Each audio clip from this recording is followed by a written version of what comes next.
Shalom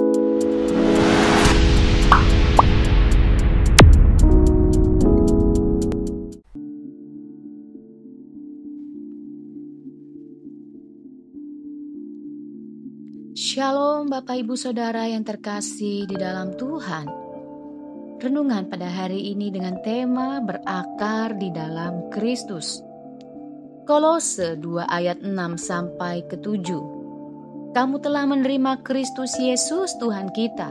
Karena itu, hendaklah hidupmu tetap di dalam Dia.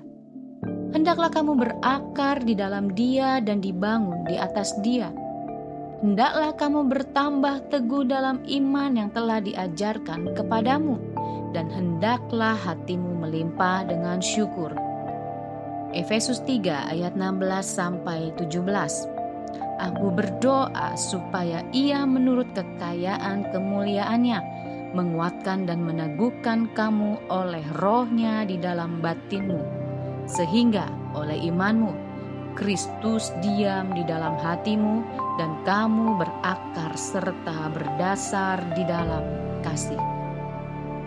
Surat Rasul Paulus kepada jemaat di Kolose maupun Efesus berisikan tentang nasihat, perintah, dan doa agar jemaat semakin berakar kuat di dalam Kristus.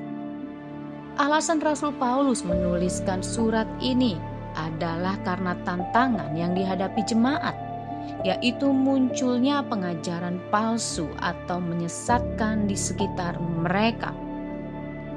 Jika jemaat tidak hidup berakar dalam Kristus, maka bisa-bisa mereka dimasuki dengan pengajaran yang berasal dari dunia ini.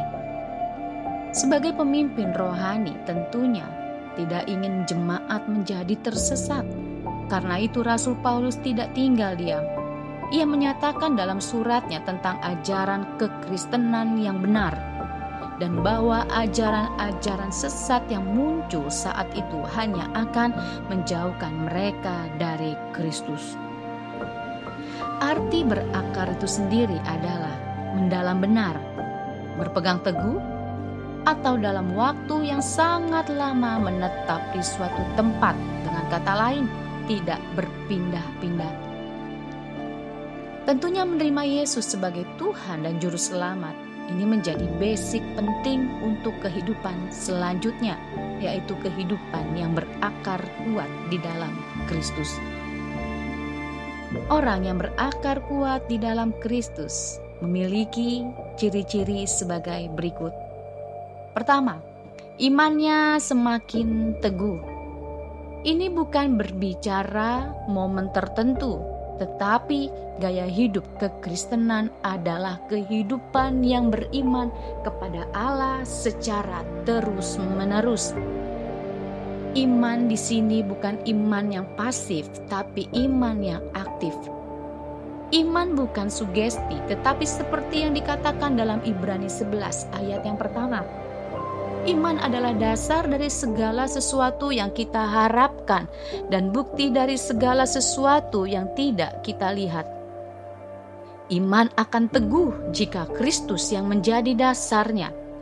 Tetapi jika dasarnya adalah hal lain, maka dalam waktu sekejap iman akan menjadi kendor.